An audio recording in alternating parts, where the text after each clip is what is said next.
তাই বলে কি দেশে নির্বাচন হবে না? অবশ্যই হবে, সময় মতো অবশ্যই হবে।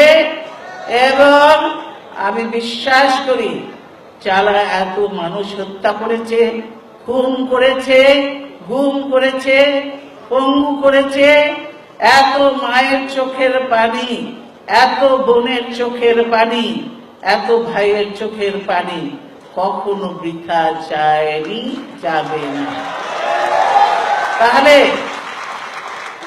তাহলে মুক্তিযুদ্ধ হতো না, মুক্তিযুদ্ধ বিজয়ী হতাম না।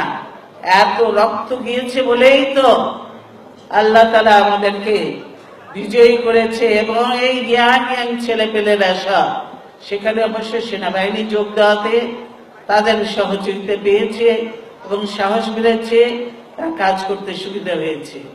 তারা সেনাবাহিনী, বিডিআর সবাই, পুলিশ সবাই যোগদান করেছিল।